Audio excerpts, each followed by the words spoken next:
ஓம் மகா கணபதியே போற்றி. ஓம் நமசிவாய.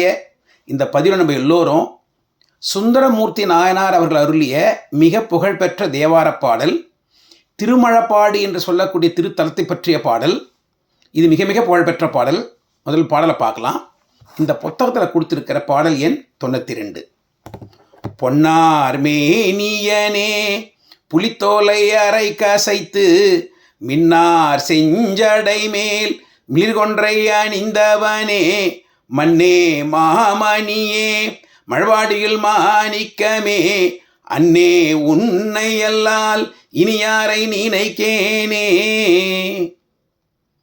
பொன்னார் மேனியனே, சிவபெருமானுடைய திருமேனி பொன்னார், பொன் போன்று ஒளி கீற்றைகள் வீசக்கூடிய மேனி. ஜோதி சொரூபம் தானே சிவபரம்பொருள். பொன்னார் மேனியனே புலித்தோலை அரை கசைத்து, புலித்தோலை தனது ஆடையாக இடுப்பில் அணிந்து கொண்டிருக்கின்றார். இது நம்ம எல்லாருக்கும் தெரிஞ்ச விஷயம்தான். புலித்தோலை அரை கசைத்து மின்னார் செஞ்சடை மேல், அவருடைய ஜடாமுடி செஞ்சடை செம்மையாக இருக்கிறது. ஜடாமுடி மின்னார் செஞ்சடை மேல், அந்த செஞ்சடையில் இருந்து மின்னல் போன்ற ஒலிக்கீற்றைகள் வீசுகின்றன. மின்னார் செஞ்சடை மேல் அங்கே என்ன வச்சுருக்கார்? மிளிர் கொன்றை அணிந்தவனே, கொன்றை பூவை தனது ஜடாமுடியில் அணிந்து கொண்டிருக்கின்றார். சிவபெருமானுக்கு மிகவும் பிடித்த மலர் கொன்றை மலர், கொன்றைப்பூ.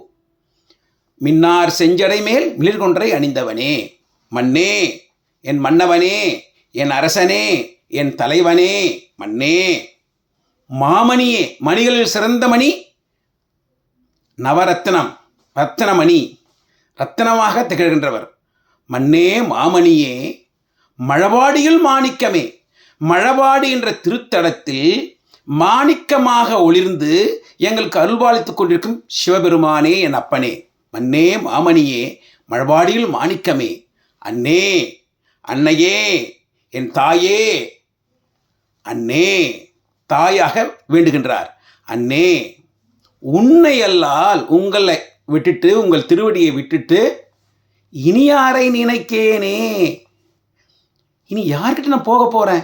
உங்களோட திருவடிகளே, நீங்களே எனக்கு சரணம், நீங்களே எனக்கு கதி, நீங்களே எனக்கு வழிகாட்டக்கூடிய இறைவன். உங்களை சேர்வதே என்னோட நோக்கம். உங்கள்கிட்ட நான் வேற எங்கே போக போகிறேன்? பரம்பொருளாச்சே. அப்படி ஆகவே அவருடைய சரணடைகிறார், முழுவதுமாக அடைகிறார். இந்த பாடலை பார்த்தீங்கன்னா முழுமையாக இந்த பாடலில் சுந்தரமூர்த்தி நாயனார் எனக்கு இது வேணும் அது வேணும் எதுவுமே கேட்கல. அப்படின்னா முழுமையாக இறைவனை புகழ்ந்து இறை வணக்கமாக அமைத்திருக்கிற பாடல். ஆகவே இந்த பாடல் நம்ம பாடும் பொழுது சிவபெருமான் பரம்பொருளே நமக்கு என்ன தேவையோ அதை கொடுப்பார். அவரை வணங்கினா போதும், அவரை புகழ்ந்தா போதும். அப்படி சிறந்த பாடல், அப்படி சிறந்த பாடல். இந்த திருத்தலம் மழவாடி அப்படின்ற திருத்தலத்திற்கு நிறைய பெருமைகள் உண்டு. அந்த பெருமை வாய்ந்த திருத்தலத்தில் பாடிய பாடல், அது என்னென்ன பெருமைகள், சில பெருமைகள் நம்ம இந்த சமயத்தில் தெரிஞ்சுக்கிறது மிக மிக அவசியம். இந்த திருத்தலத்தில் தான் நந்தியம்பெருமானுக்கு திருமணம் நடந்தேறியது. இது ஒரு முக்கியமான விஷயம். சுந்தரமூர்த்தி நாயனாருக்கு இந்த பாடல் பாடுறதுக்கு முன்னாள் இரவில் கனவு. அதில் சிவபெருமான் போய், மழவாடியை மறந்துட்டியாப்பா, மழவாடியை மறந்தனையோ அப்படின்னு கனவுல சொல்கிறார். அதுக்கு அப்புறமா மறுநாள் இந்த பாடலை பாடுறார் சுந்தரமூர்த்தி நாயனார்.